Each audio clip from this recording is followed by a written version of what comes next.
আমাৰ সাংস্কৃতিক বিভাগ আৰু লোক নিৰ্মাণ বিভাগৰ বিষয়াসকলৰ সৈতে মই ডক্টৰ ভূপেন হাজৰিকাৰ সমাধি ক্ষেত্ৰ যাক আমি সমন্বয় তীৰ্থ নাম দিছোঁ আজি মই পৰ্যবেক্ষণ কৰিবলৈ আহিছিলোঁ।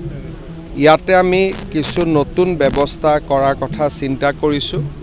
সমাধিৰ যিটো মেইন আমাৰ স্তম্ভ বা যিটো সৌধ তাক আমি আৰু অলপ সময়ৰ লগত লগাই অলপ নতুন ধৰণে কৰিব খুজিছোঁ, যাতে বাহিৰৰ পৰাই সমাধিটো দেখিলে ডক্টৰ ভূপেন হাজৰিকাৰ লগত তাৰ এটা সংগতি আহি পৰে। যেনেকৈ বিমানবন্দৰৰ পৰা কোনোবা যদি আহে সুধিব নালাগে এইটো কি, দেখিলেই গম পাব যে এইটো ডক্টৰ ভূপেন হাজৰিকাৰ সমাধি ক্ষেত্ৰ।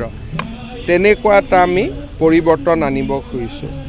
সমাধি ক্ষেত্ৰৰ ভিতৰত আমি কিছুমান ডিজিটেল ফেক্টৰ আনিব খুজিছোঁ, যেনেকৈ ডক্টৰ ভূপেন হাজৰিকাৰ সৈতে চেলফি উঠিব পাৰিব, ডক্টৰ ভূপেন হাজৰিকাৰ সৈতে গানৰ প্ৰেক্টিছ কৰিব পাৰিব, ডক্টৰ ভূপেন হাজৰিকাৰ সৈতে আপুনি একেখন গাড়ীতে গৈ থকাৰ এটা ফিলিংছ পাব।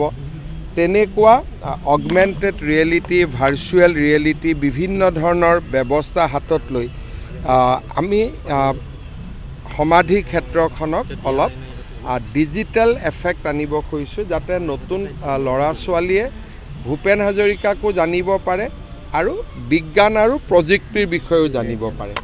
এই দুইটা বিষয় আমি চাব খুজিছোঁ।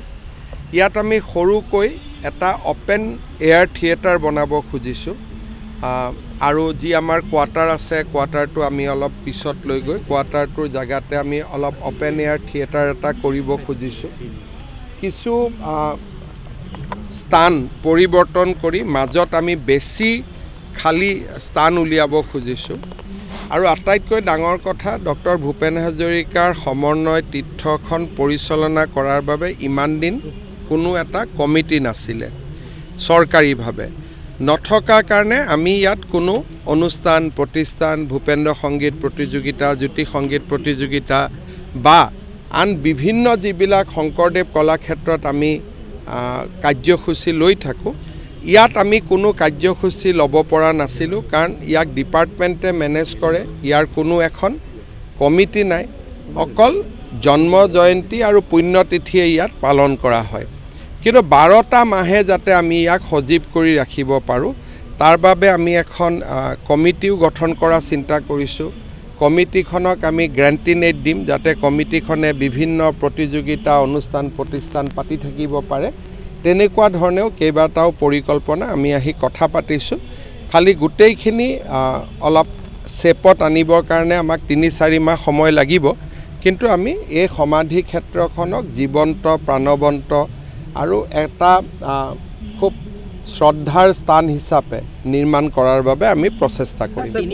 নৱেম্বৰ ডেট বাৰ লৈ কোৱা নাই, 3 মাহো হ'ব পাৰে, 6 মাহো হ'ব পাৰে, 4 মাহো হ'ব পাৰে। যিমান পাৰোঁ আমি খুব এটা গাম্ভীৰ্যপূৰ্ণ স্থান হিচাপে নিৰ্মাণ কৰিব খুজিছোঁ। আৰু কিছু মেটেৰিয়েল পুৰণাও হৈ গৈছে, বহুত দিন কালাৰো কৰা নাই, ৰঙো কৰা নাই। এই গোটেই দিশবিলাক আমি চাই ইয়াক সুন্দৰ কৰি সজাই পৰাই তুলিম। পৰিসৰ বৃদ্ধি কৰিলে বিশ্ববিদ্যালয়ক অনুৰোধ কৰিব লাগিব। তেওঁলোকৰ কিমান সমস্যা আছে, কি আছে মই নাজানো। বিশ্ববিদ্যালয়ে নিজে আগবঢ়াই দিলেতো আমি ভাল পাওঁ, কিন্তু তেওঁলোকক মোৰ প্ৰেছাৰ কৰিবৰ কাৰণে ভাল নালাগে। এখন শৈক্ষিক অনুষ্ঠান বিকাশ হৈ আছে, গতিকে তেওঁলোককো মাটি বাৰী বেছিকৈয়ে প্ৰয়োজন। গতিকে তেওঁলোকে যদি নিজে আগবাঢ়ি আহে দিয়ে বেলেগ কথা, কিন্তু মই খুজিব বিচৰা নাই।